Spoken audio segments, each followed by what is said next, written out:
Hi everyone. So here we are with number 7, the architect's fees we'll be talking about this time. And this is the last one that you need to look at for the session, the live session that we'll be having on Monday, where the panelists will be talking about, they are able to talk about, because they're slightly older, they've got their own businesses, will be able to talk about issues like this. Yeah, so the panel 2 on 30th of March is they have just set up their own practices. So they've established their own practice and they've had to negotiate, had to think through all the issues around how do we charge fees? How are we going to do it? And we've talked about ethics a couple of times now because they are important, but this particular section of the ethics relates to remuneration, which is a fancy word for us being paid, earning money, and also inducements, and we'll be talking about inducements in a minute. So effectively there's 3 ways architects can be paid. So A, must be remunerated solely by the fees and benefits as specified in the AAS, or the terms of appointment. B, they must not offer or accept any significant inducement that creates or may create a conflict of interest. So the key part there is the conflict of interest. You can't go and make an offer that will means that you are in conflict of interest. Usually it's to do with, or what's an example there, Bill? Things that where an architect. It would be something where kind of I would go to a client and say, I'm good mates, or my sister is a cabinet minister or something like that. So kind of like, if you use me as an architect, we could be getting, some government work. I'm pretty confident. Yeah, yeah. So you must be careful about setting up any conflict of interest. Yeah. And the last one, where you mustn't offer any significant inducement to gain an unfair advantage. So you might get that's over another architect. Yeah. So you can't say, yeah, it's all very well, you've got that architect working for you, but if you came and worked with me, you would also have access to a corporate box at the rugby games or something like that. So you can't offer inducements. And even that can be cutting fees. So saying, how much, I meet someone at a party and I say, how much is that architect charging you? I can do it for much less than that. Again, that's an inducement to procure a contract, an agreement, and an unfair advantage over someone else. So, Okay, and basically the only way that architects make money is through the fees that they're paid upfront directly by the client, or sometimes because we talked last time about how you might be working for a project manager on a kind of a school project or a library or something like that, and the client is behind that, but the money from the client is passing through the agent for the client to us. What we can't do is earn money in the same way that many interior designers do, such as making money on commissions or through getting a discount on the materials, the furniture, all those sorts of things in interior design. And we clip the ticket, we make the money there rather than passing on that discount. Yeah, it's really, really important to understand that the same action for one group of professionals is actually not ethical in another group of professionals. So interior designers, that's actually the way that they have traditionally made their money. Therefore, it's built into the whole fee structure of how they operate. Architects were absolutely not allowed to do that. So if you can imagine, interior designers and architects both deal with the same groups of suppliers, like carpets or lighting or furnishings. And quite often architects are offered inducements in that way, or if we give it to you at cost, you can apply your markup and sell it on to the client. We're not allowed to do that. And at that moment, you've got to explain to the supplier, actually, I can't do that. But that's how they operate with their huge area of interior designers that they work with. And it's particularly in interior design, it's particularly in the residential area. So you might get a residential designer who says kind of like, oh, I work for you for free. Yeah. And they make their money through kind of like, you know, the curtains, the carpet, the tiles, kind of the furniture, all those sorts of things by taking the discount and not passing it on. So sorry, go. The reason that we don't do it is because we are doing the best job for our client, whereas, and when the client is paying us directly, they know that that is the only way that we're making money. Whereas if we were making money through suppliers, through various shops, various people that we have arrangements with, then we're not necessarily doing or providing the best service to our client. Right. That's the way that we feel in architecture. An example of that would be if you were meant to be providing the best, say, water membrane material for that particular application, but you were getting kickbacks from a different membrane supplier, so you specify them instead. So this rule for architects just removes that element of distrust completely, because if you're a registered architect, you cannot do this. Of course, and if you're an architectural designer, you can. Yeah, and the temptation to get into trouble. So we've spent a bit of time on this, but that's because the ethics are a very significant part of the profession. And also, the interior designers, they as a guide, they get 25% usually of the retail cost. So that's actually quite a substantial way that they make their money. So their fees may appear lower, as Bill said, but actually they're getting cost. And if you're specifying really, really high value artworks for a client, you're getting 25% of their cost of that. So you imagine if you get your client to buy a Colin McCann painting, then you just had a big payday. Yeah. You can see how institutionalized it is. This is the Designers Institute of New Zealand. And most interior design, well, many interior designers, particularly on the commercial side, are involved in this. And you can see that little secret handshake there kind of indicates, just in the terminology, a little bit how dodgy this way of making money is. We think, because we're from the architectural point of view. Yeah. But as we say, it is well established, and it is perfectly legal from their point of view. Here's an example a few years back now of where the idea of those kickbacks or those inducements actually kept growing beyond what they obviously sort of started as a I'll look after you agreement, but they grew into something beyond, so that these two gentlemen here ended up doing several years in prison. The line can get blurred very easily between hospitality and bribery, and I think that's the main thing to understand there.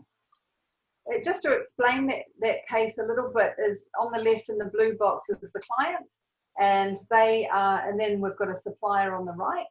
And as you can see at the top, the brown lines are just guaranteed work projects. It kind of acts as a loop, if you like. So the client is guaranteeing projects to the supplier. You're not allowed to do that if the client is a public body such as the Rodney District Council or Auckland Transport. But they were guaranteeing work projects to the supplier, and the invoices were obviously coming through for the job, but so were a whole lot of inducements down the bottom.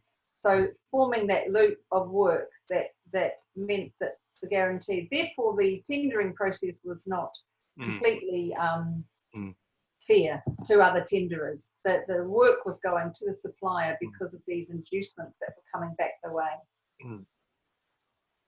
So that is an example really of that clause of inducements. And we talked last time about the need to get an agreement for the architectural services in place at the beginning, but also that you could still do kind of initial concept sketch designs without having a contract in place, and you can also do it for free. So it is permissible to kind of, have a series of conversations, do a bit of a sketch design and that sort of thing for the client, but also just in terms of, looking after your own business, you just can't spend too much time on doing free stuff for people. And there's got to be a point where, to run a business, you really need to enter into a contract and agree on the terms of that. So as long as if you're doing a little bit of free work like that, you have to be really, really clear about where that ends and where the sketch design begins for the client. And hopefully that's when you're signing an AAS. Yeah. And again, the moment you sign a contract, then we've got there's an offer of services, an agreement by the other party, and a consideration. So there has got to be some, generally, money in there, but you can also have a barter consideration for services or for goods. And Linda, you've got a couple of examples of that. Yeah, so as long as the key there is that as long as you declare it for tax purposes, sometimes money doesn't have to change hands. So, for example, if you were designing, a developer comes to you and asks you to design an apartment building, and the payment for your fees or a portion of your fees would be one apartment in the building when it's completed. So that's an example of a barter exchange as opposed to a fee being the consideration. Now, as I say, it has to obviously be declared for tax purposes, because you could get in really big trouble if you do a barter system and then you don't actually declare it, or so you've got to be paying tax on that income that you've got. Another example is land. It's a similar thing where there might be a client that comes to you and says, I've got this big bit of land, it can fit 3 houses on it.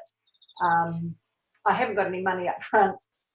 It would be good if you did the entire design for the 3 buildings, and one of the payments, your payment would be a third of the land. So there would be a property transfer at that point, rather than a fee money transfer. And again, as long as that's declared so that it's tax income, that would be all right as well. Okay, so this is, again, 2007, but it's one of those older documents that's quite interesting. So we're showing it to you here. The Institute of Architects no longer provides this kind of thing because it can be seen as anti-competitive. It can be seen as architects colluding, like petrol stations or something like that, to keep the cost of their services up. But we actually know that it's not, because it's been tested over time and through many decades and many ups and downs in the economy cycle. So it is really interesting that this particular document still is relevant today. Yeah. And that's the chart that is at the core of the document. Yeah, so basically what's going on here, and this is attached to your handout number 7, you've got 5 bands that you can see there, 1 at the bottom, 5 at the top, and along the bottom of the graph, we've got the price of the contract works, the price of the project, going from 0 all the way up to 40 million there, so that you can see that the fee that you're getting tapers down according to how expensive the job is. And that's because when you're doing building consent drawings, they are much bigger on a more complex and more expensive job, but they're not necessarily that much more that you should be earning that much more money. The other thing that's going on in the vertical side of this graph is that we're seeing the percentages there in relation to the complexity of the job. So number 5, the blue band at the top, those are the most complicated jobs, and number 1 down the bottom, they are the really simple jobs. And coming up, we've got a little list of complexity in there. And people often tend to think, we mentioned this in the overview, that houses are quite simple. We all grew up in, well, most of us grew up in houses, so you tend to think, well, they're pretty straightforward. Actually, they're very complicated jobs because there's a lot going on in there. The clients will be living in there. They're very fussy about exactly what they want, and it's their money coming out of their bank or their mortgage. So very complicated jobs. You might think a supermarket is a big complicated job at the other end, but it's not really. It's just a big shed with some suspended ceiling, some air conditioning, and some shelving and some counters. That's it. It's a pretty straightforward kind of job. Yeah, so we've got down there retail warehouses, for example, right down at number 2, and shell structures number 1, industrial processes number 3. So they're right down at the bottom. Whereas the very highest one is the thing that you probably think is the smallest job ever, which is a residential alteration and addition. And that's the complexity level number 5. Yeah. It's kind of counterintuitive, but that's how it goes. Yeah. So that's why when you get an education, so the percentage of values here are worked off that previous chart that you saw. And in education, the total might just be, of the job might be 7.5% of the cost of the building. Whereas in a housing or an alteration, it might be up at 12.5%. It's a higher cost, obviously, of a lower building value, but it's still a higher fee percentage. So what we're doing here is talking about the fee percentages and how they're broken down.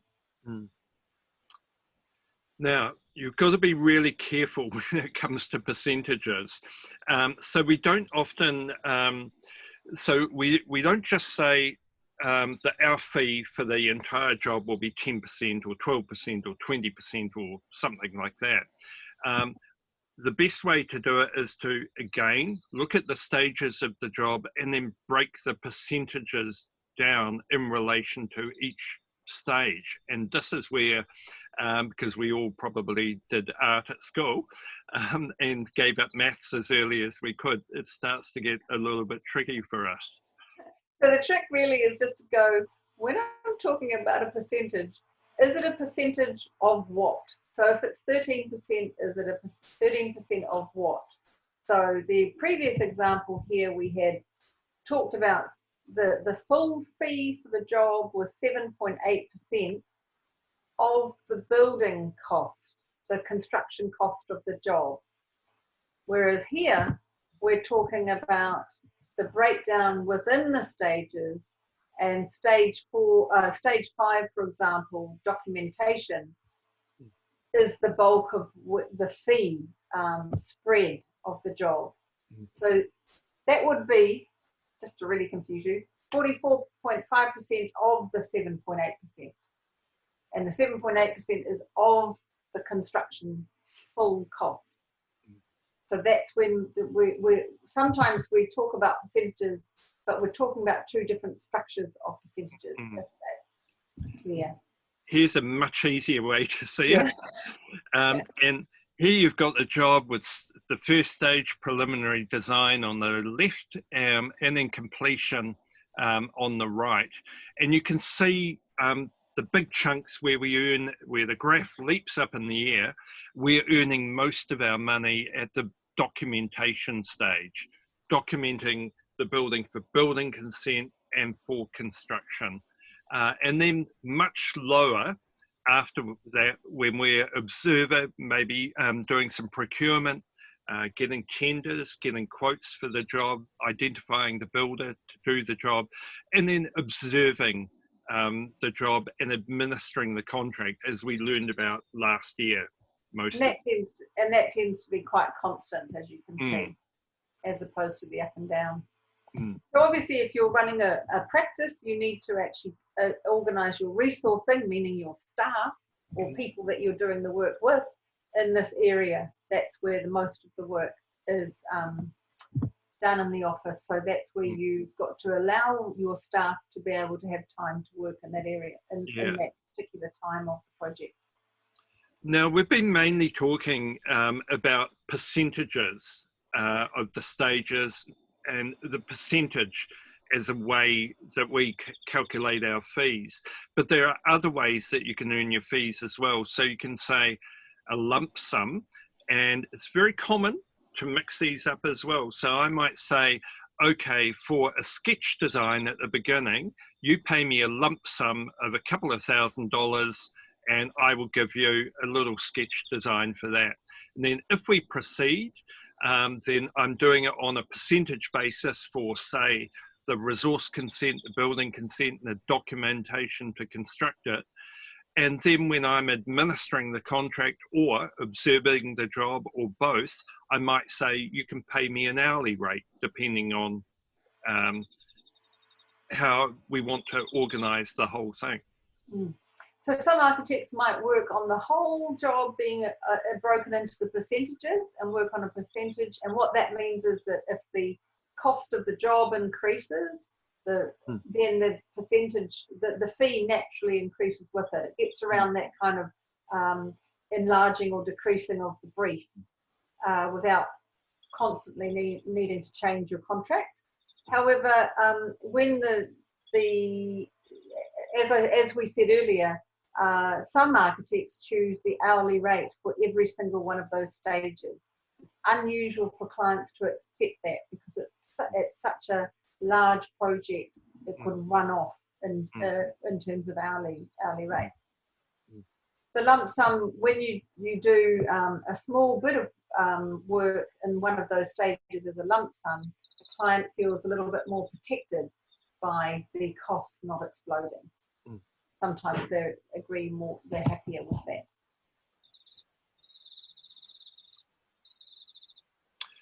So this is, again, just an example of the stages of the job that you can see in there. And the reason that we've got here, you're familiar with stages, is that you may not be providing services for the entire job. You may just be, you may specialize and just deliver.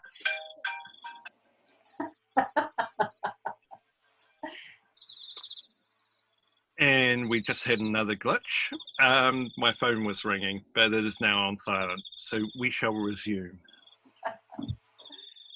Okay, so this is really another breakdown of each stage again, and all the detail that is involved in each stage. So we won't go through this because we've got 3 slides just showing you the level of detail of what is involved in the architect's scope of works. Right through to post-practical completion stage. Sorry, I said 3 slides. Actually, it was 2. So. And again, kind of like, here's an example. We like to have a couple of examples that we sometimes pull out of assignments that people have done in the past, for those of you who were at Auckland last year. But this gives you a rough idea for this particular project here, the percentage breakdown for each stage. So if the budget was 1 million, the fees are 10% of the building value, which is 1 million. So the total fee is $100,000. And then how is that $100,000 spread across all of those stages of work? And so we've then got the 10%, 20%, 50%, and 20% applying to that $100,000. And there's the breakdown of how the fees are spread.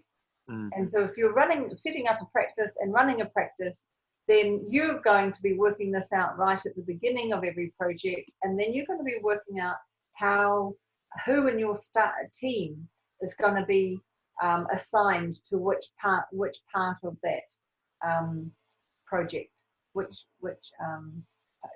development stage of that project.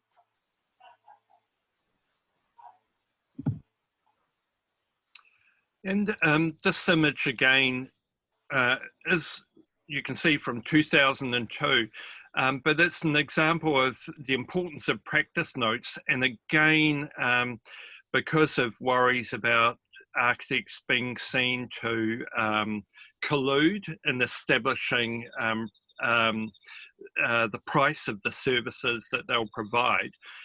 Some of these practice notes don't happen anymore, but we've been throwing percentages around, and this is a good example of how you don't just go, oh, I think my hourly rate should be $200 an hour, or rather than 120 as I did earlier. There are ways of calculating it properly so that you can figure out whether it's actually worthwhile for you to take on that job, or whether you'll make some money out of that job, or whether you can afford to take on staff for that particular job. Yeah, so the beauty of the practice notes is that the NZIA has, you know, they've worked this out for you, they're sharing their knowledge, you can take that on or not as you choose. So they're just pointing out a way, an effective way to work out how many working hours you have per annum.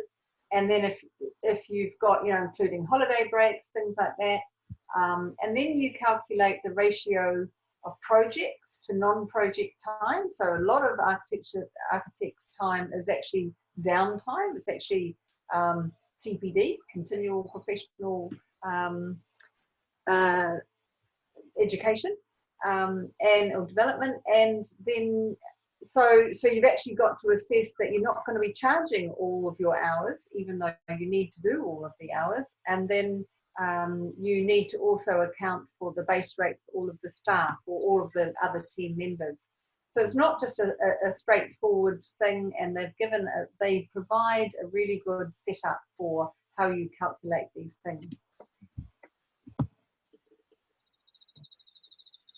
Also, if you're running a practice, you will be interested in how much your bottom line has to be, or your bottom line of income has to be every year. So here's an annual example. A lot of practices will be doing this on a monthly cycle rather than annually, but what you need to do is every year have a look at how many people are in your team and what is their pay rate or pay level, what their what their hours, as we said, their productive hours versus their non-productive or non-income generating hours.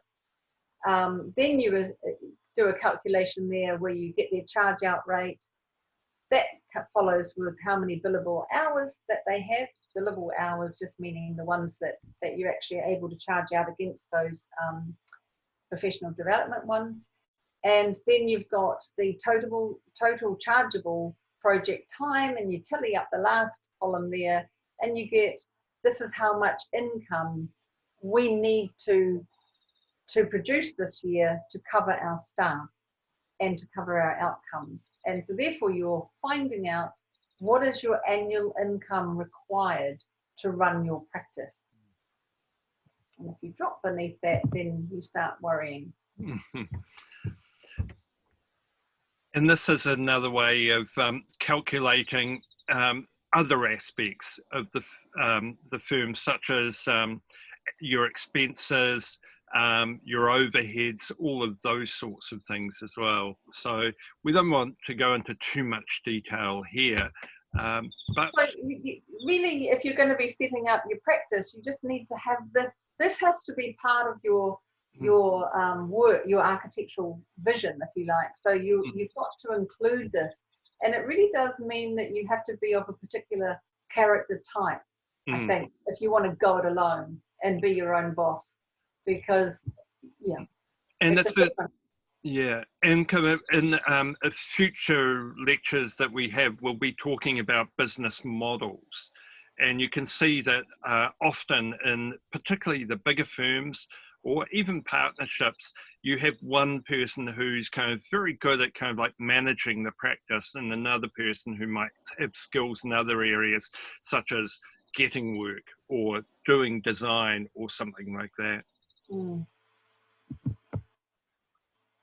Just obviously timesheets are a big part of this, and if many of you have got work in an architectural office already and you'll be filling in timesheets. This is an old school one. They'll all be online now, but the idea is not so much only about paying you and how much the salaried worker gets, but it's also for the practice to oversee how many billable hours are actually working against what they projected at the beginning of the year, or if the overheads are actually higher because of certain downturns in other areas. So that's really the timesheets you fill in are there more. Their job goes beyond just how much they pay you, if you like. There's a lot of analysis done from the point of view of the practice manager. And here's an example. Yeah. Yeah, no, go. Here's an example, sole practitioner working full-time. And again, you do the maths. It's not that complicated at a certain level. And then you can adjust your jobs. And we'll talk about this another time as well. If you've got many small jobs on the go, you might find that you can make a big difference to your income quite easily by just bumping your hourly rate up a little bit across all those number of jobs, or by bumping your kind of like percentage up just a little bit. And banks often, when we have the lecture on accounting and tax, we'll talk about that.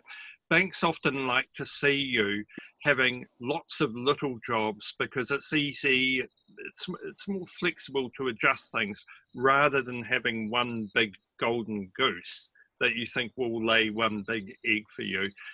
If you've got all your eggs in one basket, to kind of get another egg metaphor in there, then you can find that you go off the rails really quite fast. I jumped a slide there. And another way too, if you're bumping up your income, the other one is to take down the overhead. So you can adjust or reduce the profit on that particular job. Yeah.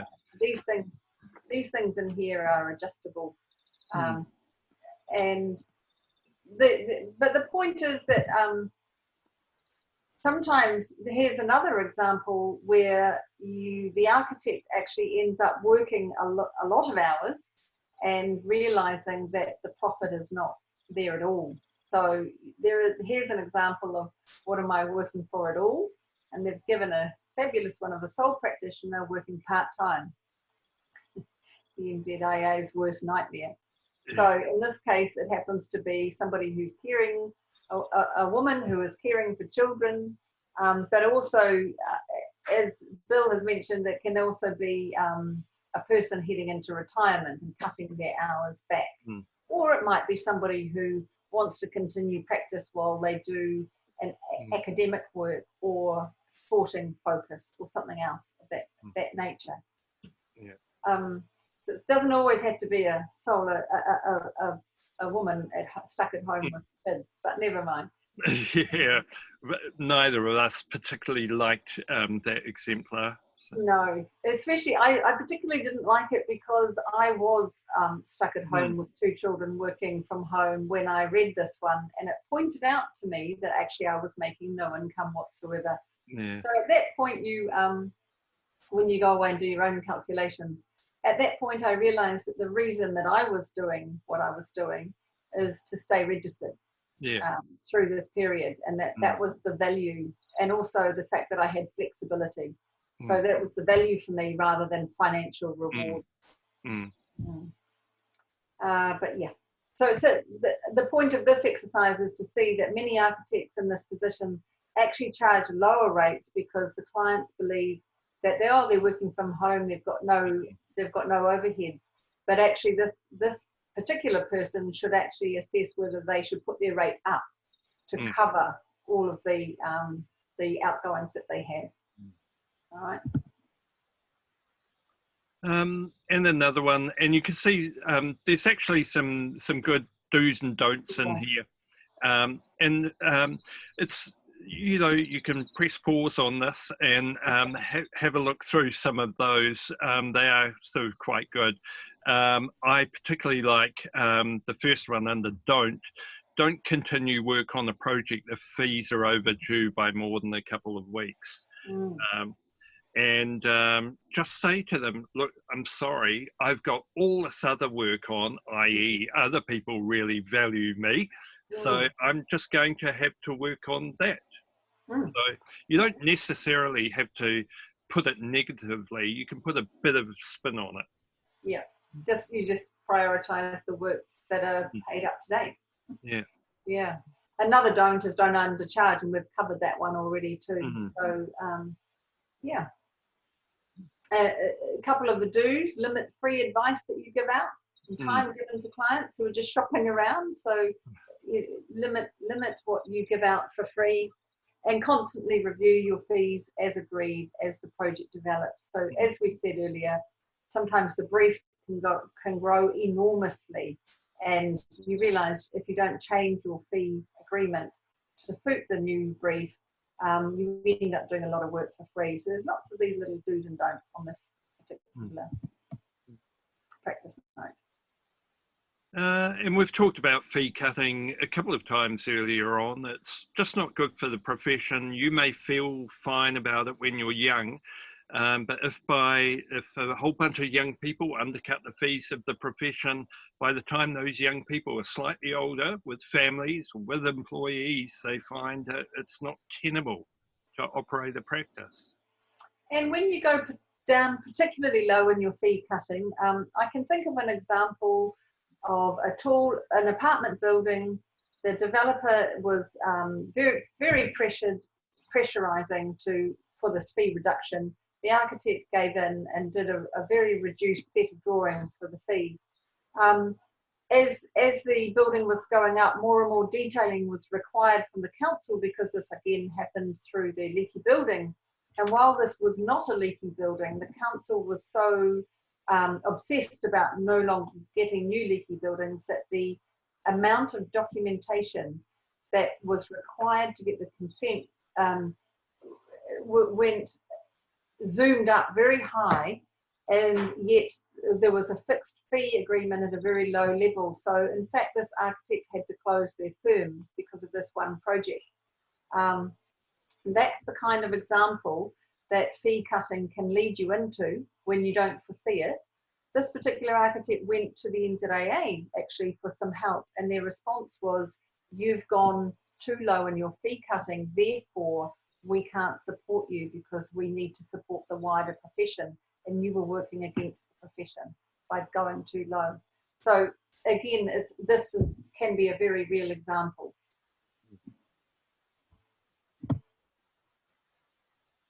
And another danger area is for friends or family, doing a kind of, they often expect a cheaper job from you. But if you're doing a cheaper job, are you doing a proper job? Are you doing your job properly? If you're doing it cheaply and taking less time to do it. And there are actually I know several people that would never design a house for a member of the family because of the expectation that they'll be doing it cheaply, or because they don't want the job to end up going downhill and having damaging a relationship with the person in the family or a friend. Yeah, and if you just again hit pause and have a little read of this example, this case study 3, it's just an example where the architect has done a really quick token job for their friend, and they've provided a report which was just very skim and quick. The friend then sold that property, and the new owner has come back and relied on that quick report, and it could well be defective or not substantial enough. They've relied on the report, and something has obviously happened. The defence of the architect was that they had not anticipated possible extensions to the house, therefore they hadn't included that in the report. But in fact, the court ruled against them because they were failing to observe and report defects that they should have seen in that inspection. Again, as Bill said, it was too quick, it was too cursory because it was a quick job done for a low fee. And the last one there is just the idea that billing should be regular. The idea that you need a constant flow of income in order to sustain your practice. So rather than waiting and doing more work and then issuing an invoice to the client for a large sum of money, it's much, much better to have a invoicing regime which is regular, and the advice is to do it at monthly intervals. Mm. And, you know, where our expenses, our outgoings are generally monthly: rent, the printer, copier, all whatever kind of like computer equipment we're renting, all of that sort of stuff. It's also a way that the client can keep track of how hard you're working on their job. So if they anticipate a monthly invoice and they get one that's quite low, they know you haven't done that much that month. And they can ring you up about that, or they can predict that. And then when they get a big one, they know how much work you've been doing. Now, this is something that applies everywhere in design and many other areas as well. Everyone wants it fast, cheap, and good, but you only ever get two of those, the saying goes. If it's going to be fast and cheap, two, but not three. Yeah, if it's going to be fast and cheap, it won't be good. And in this case, in this Venn diagram, you can see dipped in ugly sauce with haste and carelessness, because you just don't have the time and ability to do a decent job. Yeah. I like the one where it's fast and great and free, and it just would go away. You don't want that client. No. Yeah. Here's an example of an architecture workshop. They're a company that produces amazing buildings like this one. This happens to be a personal favourite, the Peregrine Winery. And this is another residential project of theirs. Now, these are both award-winning buildings, and, you know, very high quality, very well considered buildings. Now, Architecture Workshop are very open about the fact that they have two kinds of projects, and when the projects come into the office, they have one goes in one pile, which is this is the privileged project, this is the prestigious project, and then the other one goes into the bread and butter pile, which is this is the project that will make the office money so that we can do the prestigious projects. So these are beautiful buildings, and they both lost money for the firm, and they're very clear about that, and they say that's fine. We spent the extra time to make them good buildings, and we took the money to pay for the extra staff time from the other buildings that we do that we tend not to publish. So that's the structuring of that particular firm. Other firms don't do that necessarily and try to make a profit across all projects. But that's the that when you're setting up your own firm, that's the kind of thing. If you remember right back to when we first talked in the very first lecture, and we said, how will you practice? What is the aim and focus of your practice? So that's an example of the how that particular firm has answered that question. How will I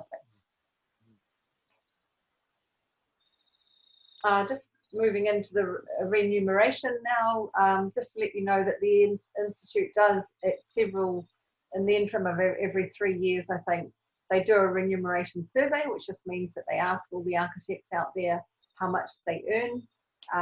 And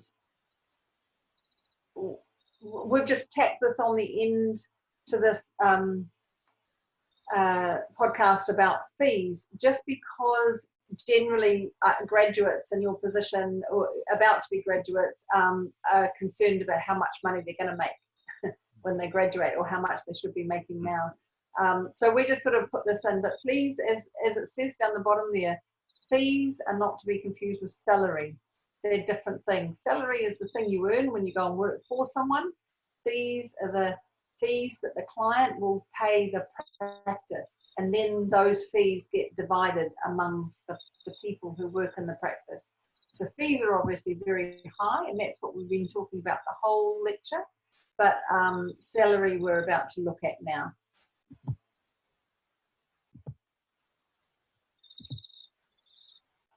That's probably the slide you're keenest on. Nationwide median salaries for a graduate layer, it looks like you go in at 52,000 as an average. The highest regional median there was 62,000 and the lowest was 45. So it depends on where you get your job. But as a graduate, an architectural graduate, you're going in at that kind of annual salary. This is another graphic that shows we've got an arrow there pointing to 9K, so $9,000. That's the difference between male and female graduates who have had 5 years experience. So when we talk about the fact that there are no gender issues at the architecture school, but unfortunately, as you head into your second decade of work beyond graduation, usually the first 5 years, I call it the honeymoon period, and there are no problems at all. But once you head closer to the 1 decade after graduation, you start to see quite a big gap in the salaries.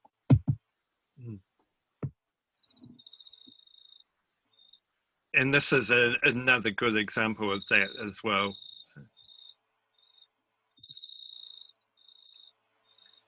Here we've just got some median national salaries by position. So just again, you might, if you feel like it, pausing it on graduate 1, 2, and 3. So the most practices will have a banded range for their immediate graduates through to the graduate that's just about to go for registration.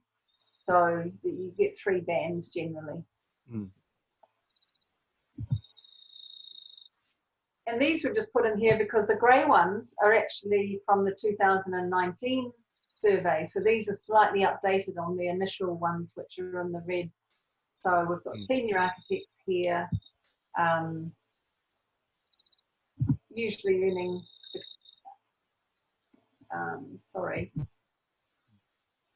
senior architects go up to the 100,000 mark. And here we've got the architectural graduates of 1 year experience sitting still around 50. 2 years, 3 years, moving up to 60. And then registration means registered architects. We're back up to here again. Okay, so there's a bit of a jump there. And again, same thing, but this is slightly older. But you can see here that this is a regional split. So if you're going to get a job in Auckland as a graduate 1, you're sitting down at 42 to 43. This is a little bit old, but actually, if you were, you could make a bit more money if you moved to the Waikato. So you know, regional splits can be quite interesting. Yeah. And although all the workers in Auckland, not necessarily, you know, being paid more or less in Auckland. Sometimes the Aucklands could be higher if the cost of living is proven to be higher. So sometimes the practices. So as we were saying, this is actually an income. This is a salary. You guys are more interested in this side of things. But what we were talking about for the whole number 7 is actually the way architects set their fees. And as we go into panel 2 on Monday at 30th of March at 5 p.m, you will be still asking questions of the panel. And these are the questions that you could be asking them because they've already done this. They've set up their practice and they've had to work out how much do we charge our clients and how do we pay the team that we work with. So that kind of balance, and how do we pay our overheads. So that sort of balance is something that they've already gone through. So you can frame your questions around that to them. And have a look at the Canvas announcement that relates to this panel, and you'll see how you can dial in to the meeting via Zoom, and we'll have a bit of a practice beforehand to get it set up properly and test out the systems so that you can ask questions of the panelists. So keep an eye on Canvas announcements for that. Yes, so it's looking like that will be at around 4 o'clock, and we can have a question and answer session, and then checking back in again at 5. for the panel session. So the rest of the slides here are just to describe who the panel will be. And we have Harriet Milden King, who is just moving into being self-employed and setting up practice now, so right at the early stages, and has had many, many years experience at Patterson's Architects and Parnell, Felicity Brenchley from Arco, Nick Sayes from Sayes Jackson Architects, and Hannah Broach from Hatch Workshop. So just a few pictures there. Arco, just to remind you or prompt you really to go and check out their websites.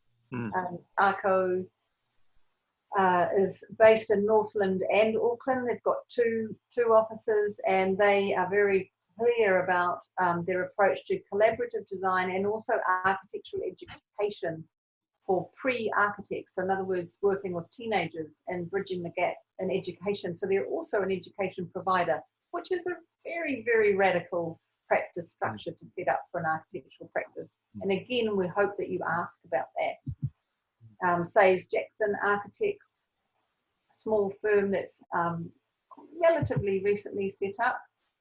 This is Harriet's Na'aho page. Na'aho, as you will know, is an organisation that is supportive of Māori design professionals, very similar to the membership of Architecture and Women in the setup, is to provide visibility for the members. And again, her page is there because she's in the process of setting up rather than having already established something more substantial. And it'll be really good to ask her questions about what that means in terms of process and decisions around ethics or visions for her practice. And the last one is Hannah Broach from Hatch Workshop. And again, this is quite an unusual structure for a practice where most of their work is for overseas. So they go, two of their main projects have been built in India. So they deal with the construction methodologies in India. And you can ask them about why they've made that the focus of their work. So that's based around their ethics and their values again. And also it came out of their thesis project. So that's also an interesting connection for you guys to talk about. They've literally set up their practice structure, and they've formed their practice structure around their thesis projects. And that's the end slide. Yeah, so that's the end of this particular cluster, 5, 5A, 6 and 7. So hopefully, but when you've got to this point, it means that you haven't skipped straight to 7, but you've looked at all of them, and keep an eye on Canvas announcements for precise details on how to get into the panel on Monday. See you then. Great, see you at the panel.